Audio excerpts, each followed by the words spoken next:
Bonjour, nous sommes le week-end de la Pentecôte. La Pentecôte, c'est une fête fondamentale pour le christianisme.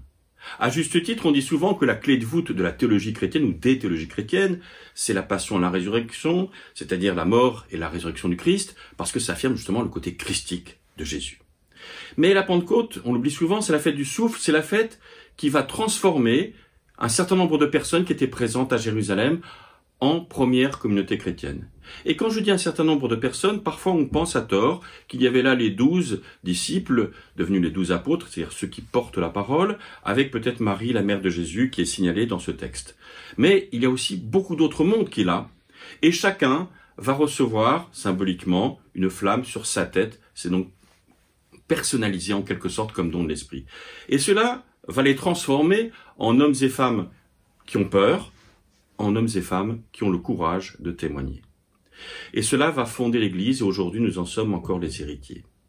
Mais une deuxième particularité de cette fête, c'est que tous ceux qui sont là, dit le texte du livre des Actes en tout cas, parce qu'il y a un récit aussi à la fin de l'évangile de Jean, mais dans le livre des Actes, tous ceux qui étaient là, présents à Jérusalem, entendent dans leur propre langue. Symboliquement, ça veut dire quoi?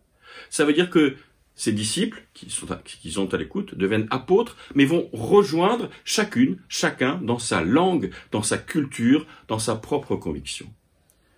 Kierkegaard disait que lorsqu'on veut emmener quelqu'un à un but, il faut aller le chercher là où il est.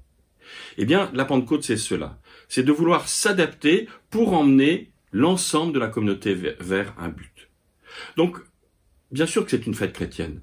C'est une fête encore fondamentale puisque c'est la fondation de l'Église. Mais je pose la question de savoir si cette fête n'est pas aussi une fête au-delà du christianisme, de trouver ce modèle, d'aller rejoindre les gens là où ils sont, dans leurs convictions, pour faire communauté.